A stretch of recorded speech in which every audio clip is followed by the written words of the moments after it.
તો ખેડૂતો માટે આનંદના સમાચાર 8મા દિવસે આગળ વધ્યું છે ચોમાસું। સૌરાષ્ટ્ર મધ્ય ગુજરાતમાં ચોમાસાનું આગમન, 20 જિલ્લામાં ચોમાસાનું આગમન અને 13 જિલ્લાના તમામ વિસ્તારમાં ચોમાસાનું આગમન, 7 જિલ્લાના કેટલાક ભાગોમાં ચોમાસાનું આગમન, પોરબંદર રાજકોટમાં ચોમાસાનું આગમન, જૂનાગઢ ગીર સોમનાથમાં ચોમાસું બેઠું છે, અમરેલી ભાવનગરમાં પણ આગમન, બોટાદ દક્ષિણ અમદાવાદમાં પણ ચોમાસું બેઠું છે, આણંદ પંચમહાલમાં ચોમાસાનું આગમન, વડોદરા દાહોદમાં પણ ચોમાસાનું આગમન થઈ ગયું છે।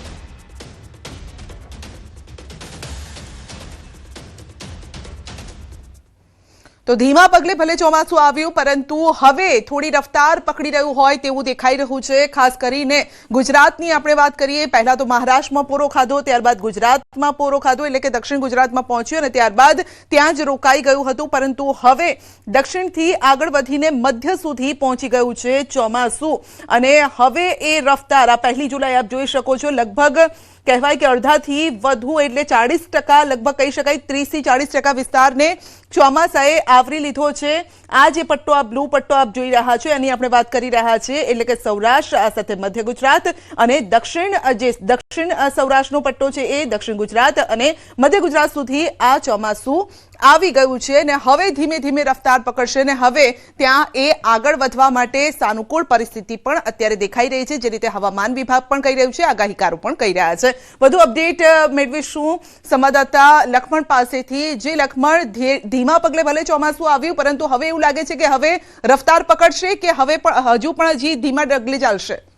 जी बिल्कुल संध्या, हाल खेडूतो माटे राहतना समाचार छे अने आनंदना समाचार एटला माटे छे केम के ચોમાસું 8 દિવસ बाद આગળ વધ્યું છે અને હજુ પણ ચોમાસાની ગતિ આગામી દિવસોમાં આગળ વધવાની યથાવત રહે અને હવામાન વિભાગનું જે અનુમાન હતું એ પ્રમાણે આગામી 2 દિવસમાં આખા ગુજરાતમાં ચોમાસું બેસી જાય એવી સંભાવના છે। હાલની સ્થિતિની જો વાત કરીએ તો સૌરાષ્ટ્રના પોરબંદર, રાજકોટ, બોટાદ આ ઉપરાંત અમદાવાદમાં પણ દક્ષિણના જે વિસ્તારો છે જિલ્લાના ત્યાં ચોમાસું પહોંચી ગયું છે। આ ઉપરાંત ભાવનગર, અમરેલી, ગીર સોમનાથ આ તમામ જિલ્લાઓમાં ચોમાસું બેસી ગયું છે। આણંદ, વડોદરા, છોટાઉદેપુર, પંચમહાલ, દાહોદ આ તમામ જિલ્લાઓ સુધી ચોમાસાએ ગતિ કરી દીધી છે અને ત્યાં સારો એવો વરસાદ પણ જોવા મળ્યો છે। છેલ્લા 24 કલાકમાં અનેક સ્થળોએ છૂટાછવાયો વરસાદ જોવા મળ્યો છે। હજુ જો કે ખેડૂતોની ચિંતા એટલા માટે છે કેમ કે સાર્વત્રિક વરસાદ નથી થઈ રહ્યો, એકલ દોકલ સ્થળો ઉપર વરસાદ પડી રહ્યો છે, પરંતુ જે રીતે હાલ બંગાળની ખાડીમાં હવે ધીમે ધીમે સક્રિયતા આવી રહી છે અને જોતા એવું લાગી રહ્યું છે કે આગામી 7 જુલાઈ સુધીમાં રાજ્યમાં સારો એવો વરસાદ પડી શકે છે અને સાર્વત્રિક વરસાદની પણ સંભાવના હવામાન વિભાગ દ્વારા વ્યક્ત કરવામાં આવી છે। સંજય જી બિલકુલ, આપનો આભાર અમારી સાથે જોડાવા બદલ। તો આગાહીકાર રમણીક વામજાની આગાહી, સૌરાષ્ટ્રમાં આજથી 7 તારીખ સુધી વરસાદનું અનુમાન છે। 2 ઇંચથી 7 ઇંચ વરસાદ થવાનું અનુમાન છે। 7 દિવસમાં નદી નાળામાં પૂર આવવાની પણ સંભાવના। ખગોળ વિદ્યા અને ભડલી વાક્યના આધારે કરી છે આગાહી। ગત રાતના ચંદ્રમાં કુંડાળું દેખાતા અને પવનની દિશા બદલાતા અનુમાન છે। અમરેલી અને ભાવનગરમાં વધુ વરસાદ થવાની શક્યતા છે। બપોર બાદ ધોધમાર વરસાદની સંભાવના। ચાલુ સિઝનમાં 55 થી 60 ઇંચ વરસાદ થવાનું અનુમાન છે।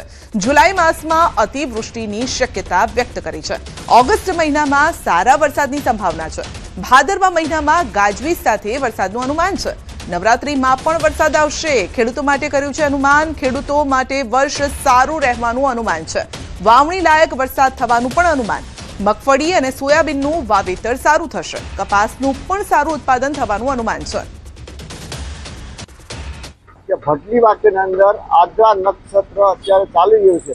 આદ્રા નક્ષત્ર 2 થી 7 તારીખની અંદર આજે રાતે એક બનાવ બનેલ છે કે મેં 35 વર્ષના અનુભવ છે। ચંદ્રમાં એક મોટું કુંડાળું થયેલું છે। રાતના 12 થી 1 ને 15 મિનિટ સુધી કુંડાળું, આ કુંડાળ થવાથી 2 થી 7 ઇંચ વરસાદ સૌરાષ્ટ્રમાં વાવણી લાયક વરસાદ થશે। હજી જુલાઈ માસમાં પણ અતિવૃષ્ટિ થશે। ઓગસ્ટ મહિનાની અંદર સારો વરસાદ થશે અને સપ્ટેમ્બર પણ વરસાદ થશે। આ વર્ષે ભાદરવા મહિના અંદર વચની અંદર હાથિયા નક્ષત્રમાં ગાજવી સાથે વરસાદ થશે। મગફળી, સોયાબીન વાવશે તે પણ સારું થશે અને કપાસની અંદર પણ સારું ઉત્પાદન છે। ગીર સોમનાથની વાત કરીએ તો તાલાલામાં મેઘરાજાની એન્ટ્રી, વાદળછાયા વાતાવરણ બાદ વરસાદી ઝાપટા। વરસાદના કારણે વાતાવરણમાં ઠંડક પ્રસરી છે। સ્થાનિકોને ગરમીથી રાહત મળી છે। તો સૌરાષ્ટ્રમાં પણ મેઘો હવે હેત વરસાવી રહ્યો છે અને આ સારા વરસાદની રાહ જોવામાં આવી રહી હતી। અમરેલી જિલ્લામાં સવારથી વરસાદ, ખાંભા તેમજ જાફરાબાદ પંથકમાં વરસાદ, મોટા બારમણ, જામકા, ધુંધવાણામાં પણ વરસાદ છે. ખડાધાર, ત્રાકુડા, તાલડા સહિતના ગામોમાં ધોધમાર વરસાદ છે. જામકા ગામની શેરીઓમાં વહેતા થયા છે પાણી. જાફરાબાદ તાલુકાના ગ્રામ્ય વિસ્તારોમાં વરસાદ છે. ટીંબી, લોર, પાચરિયા, માણસા સહિતના ગામોમાં વરસાદ છે. વીજળીના કડાકા ભડાકા સાથે વરસાદનું આગમન થયું છે અને ખેતરો, વાડીમાં પાણી વહેતા થયા છે. વાવણી લાયક વરસાદથી ખેડૂતો પણ